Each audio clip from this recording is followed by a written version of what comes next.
Hi, everyone. My name is Vivien Sharon, real estate broker with Sotheby's International Realty Canada, and I'm very excited to welcome you to my series, Coffee with Vivien, live. So let's get our coffee, and we're going to spend a little bit of time together. Today's episode is about enjoying culture from the comfort of your home. In this episode of Coffee with Vivien, I'm very excited to have a very special guest here today. My guest is Sue Walsh, and she is the creator and founder of ClassiLearning.com, a portal that offers culture and classical learning from the comfort of your own home. But before I do, let me tell you a little bit about this series. In previous episodes, I talked to financial expert and a writer for Forbes.com, Melissa Houston. Other topics have included modern marriage with a team of family lawyers and a divorce financial expert. We discussed on another show the challenges seniors face with regard to housing, healthcare, and basic needs support facing this demographic. We talked to a designer from Lux Design Inc., and she gave us some great home design tips for 2021. And most recently, we discussed how the environment affects real estate values with a real estate expert. Coffee with Vivien covers many topics of interest: real estate, interior design, architecture, lifestyle, technology, environment, culture, health, wellness, and more. So I'm the author of the recently published book, The Boomer's 7-Step Guide to Downsizing, Overcoming Fear and Discovering Freedom. So I encourage you to go to my website, viviensharon.com/book, where you will find many tips and strategies to help adult children and their parents through the many emotions of downsizing, or you can order a hard copy from Amazon by putting in this title and my name. So now I'm very excited to introduce you to our special guest today, and her name is Sue Walsh. Sue was born in London, England. Her parents were from Vienna, and they loved culture and travel. She was raised in this very cultural environment, and she inherited their passion for the arts, history, and their incredible work ethic. It was very much part of her upbringing, and Sue is educated in accounting and finance. And upon her graduation, she got married and moved to Canada in the 70s. Welcome, Sue. Thank you, Vivien. This is so exciting. I've never been on a show like this, and you are just the most amazing person, and I'm thrilled to be here. Thank you, and I'm so excited, and we're also good friends, and it's wonderful to share great things together. So we're going to talk about 3 topics today. Okay.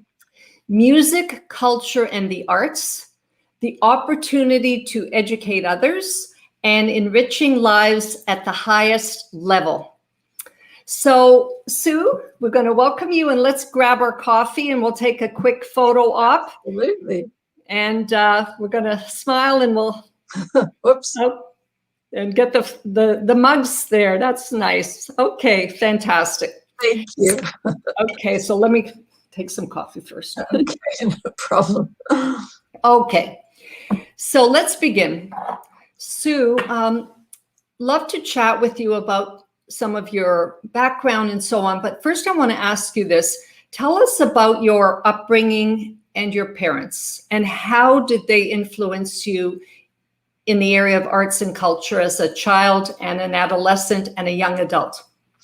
I'm so glad you asked that. I was very fortunate. I had parents who were born in Vienna, and I think music and opera and theater and reading and books and ideas were just part of their lives.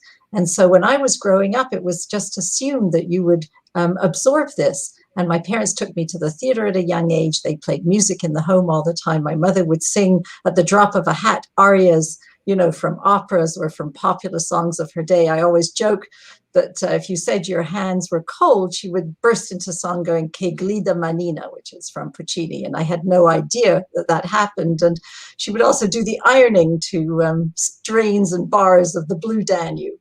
Anyway, I grew up with this. And when I started working, I worked in finance and in a nonprofit environment for many years. I didn't really have the opportunity to do it except just in my free time. I love to travel. I put on lunches for my mother on her birthdays, and it just became a fun thing. So I was very fortunate to grow up with that. So both your mother and your father were equally imbuing you with culture from home? Yes, in different ways. Particularly, yes, they were both very. Their education was interrupted. They left Europe in before 38, 39, but they really gained an education from reading and teaching themselves. And I think that was something that was considered important. It was ideas and etiquette that were considered important. I always joke, even more than money. Obviously, everybody wants to earn a living and live well, and they worked very hard. But it was the mental, cultural, Weltanschauung and Bildung is the German word for anyone that knows it, that were considered important. So do you remember as a child, you grew up in London, England? Yes, I grew up in London, England. So do you remember as a child going, or a young adult as well, going to theater and opera when possible? I think my parents believed that around the age of 11, you are old enough to start acting like an adult. And they took me to Rosenkavalier and Pagliacci. That was the first opera.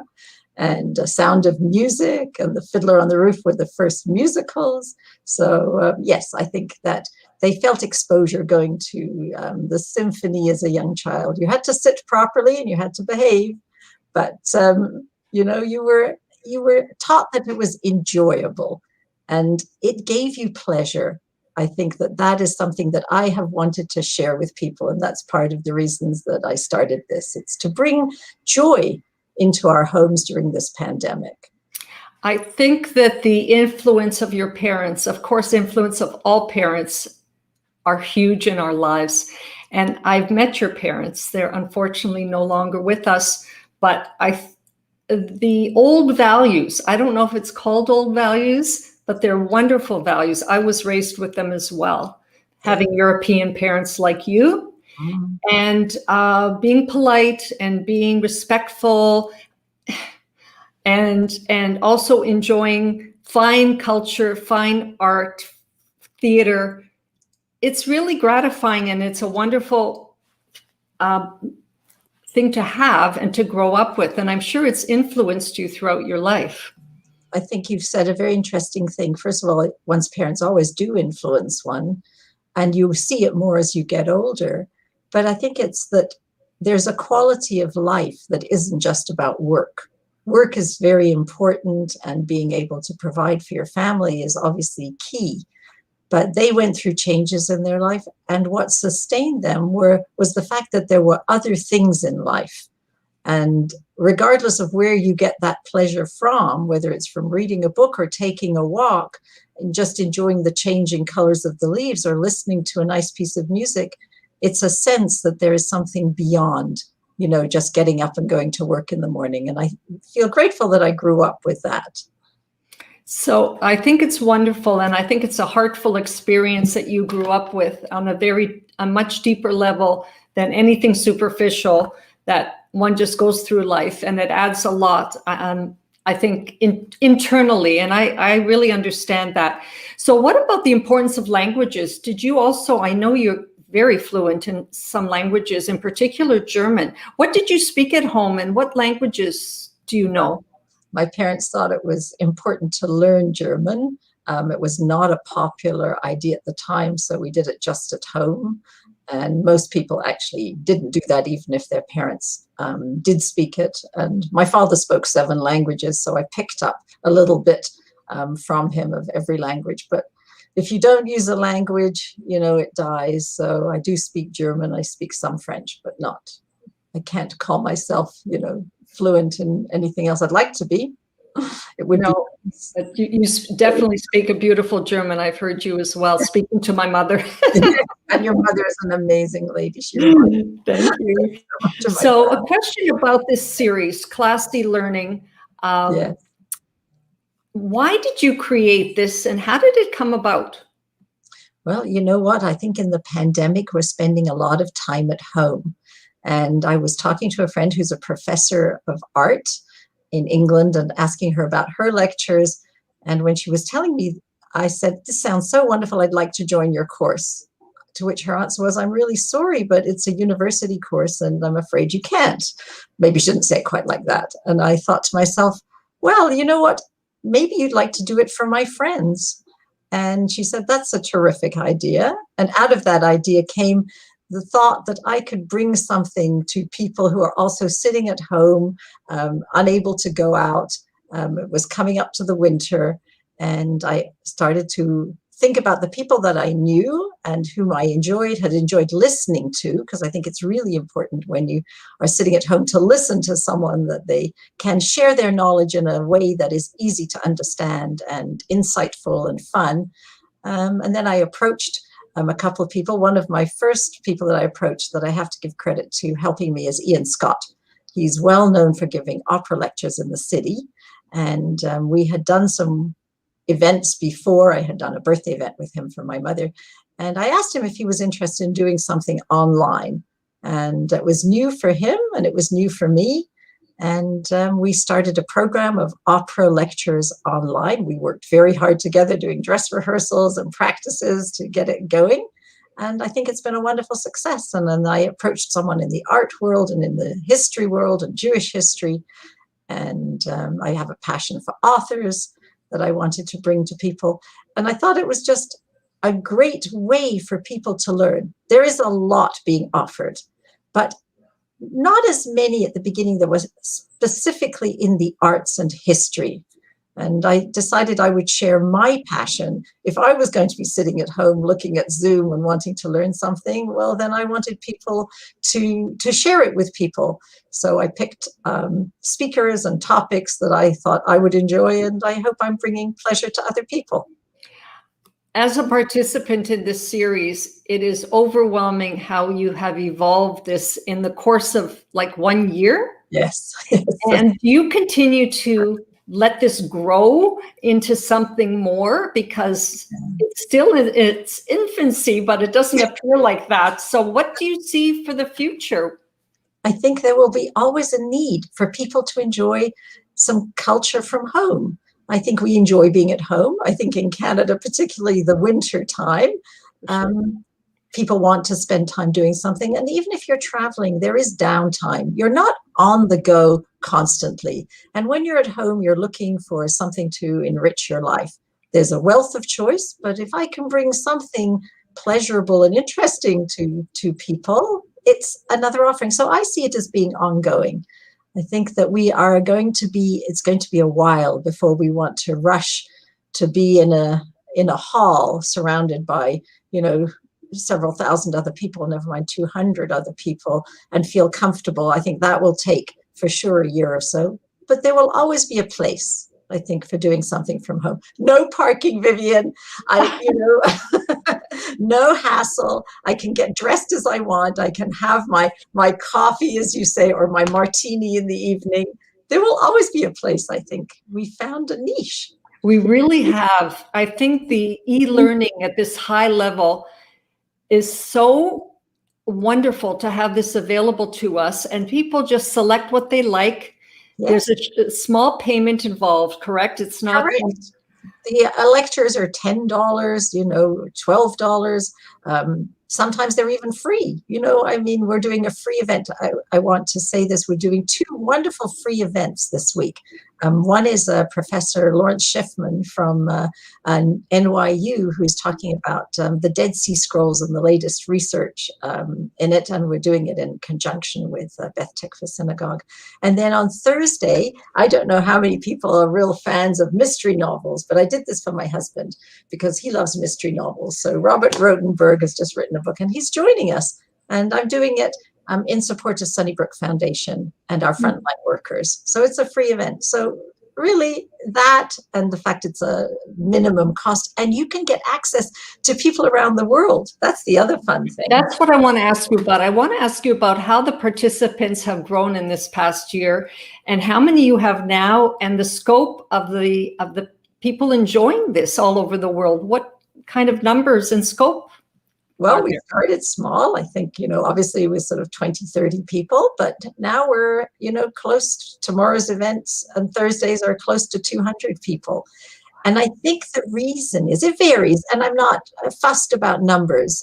I think for me, the goal is to bring quality to people. And, if they can enjoy that, that's fine. But what is interesting is people from around North America are joining. I myself don't even know how they're hearing about me. And it's not, I'm not an expert in marketing by any means. I rely on word of mouth and friends to tell their friends. And I'm very grateful that a number of people have done that. And that's wonderful. But it's amazing to me when I get somebody, emailing me from England saying, is it okay if I join your show? It's sort of like, The question is, how is your website getting out there? Because you have regular email. Once one signs up to one course, yes, I think you become automatically on your e-list, and they get blasts every week, or I don't know how many times a week. We've been doing once a week, sometimes more than that for a particular event or when there are new things. But every Friday we put out events for the coming week so that you see. I think we're all bombarded with lots of email, I will say that, and people forget. So that's why we send out reminders and Zoom links on the day off. We're very customer service oriented. I help a lot of people who are homebound with calls, and definitely try and make life easy for them as I can. That's a really good point. There are some people that are homebound and for whatever reasons, and working from home, certainly just about almost everybody. Yes. And I think it's a wonderful opportunity. So we see here the website. Yes. And some wonderful. You'll see there's like Classi Lectures, which is the name of the lectures, and then a drop-down menu with the different topics.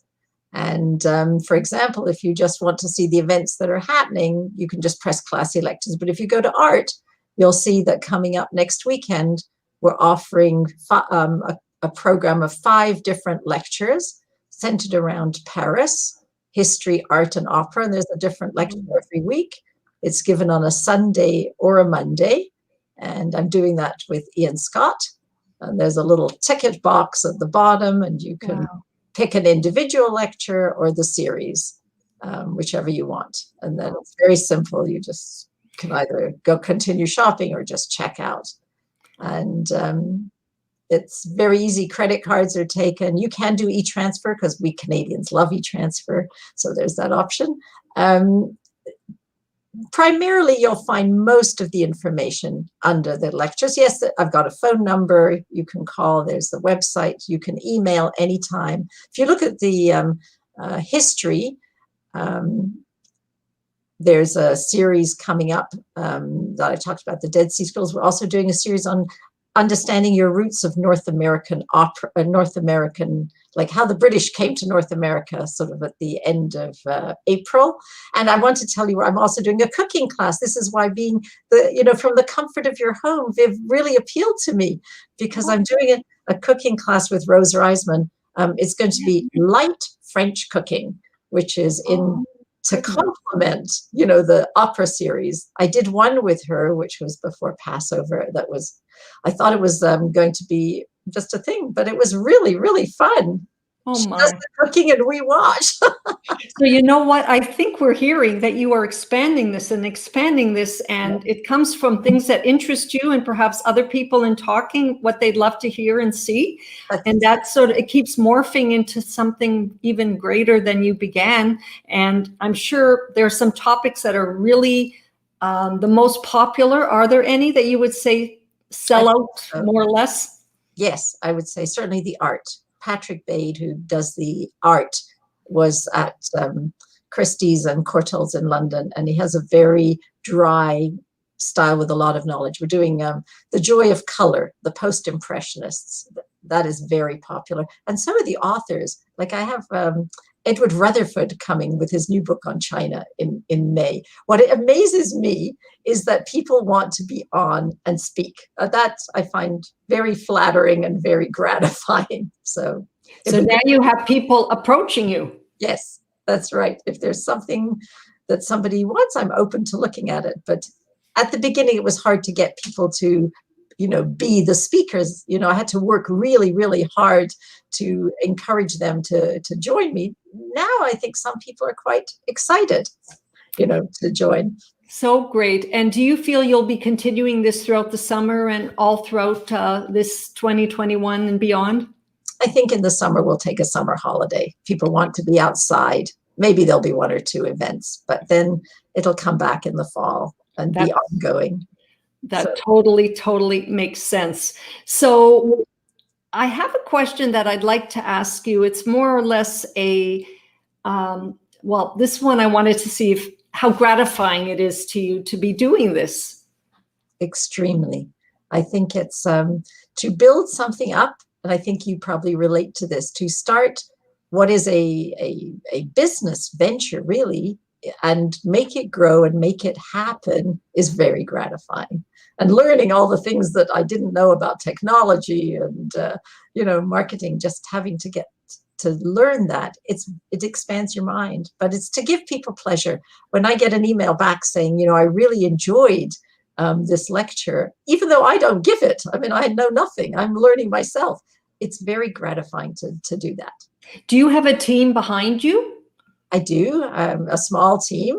I have particularly Freya, I want to compliment, who helps me with the design of the emails, I couldn't do without her. She's brilliant. And IT help from Andrew. So yes, you do need some help. I could use more help.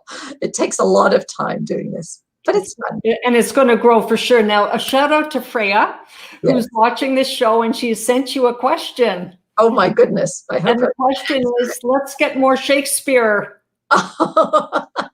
We did a wonderful Shakespeare series with Noam Lior. He was excellent. Yes, we will definitely ask for that.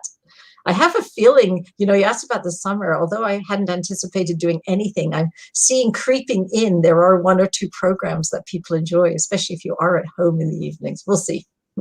That sounds great. And I guess, you might be overtaking the arts courses taught at the university when I went to school. Chaucer, Shakespeare, We've had a request for Russian literature. A good friend of mine, Pauline, has introduced me to a lovely lady.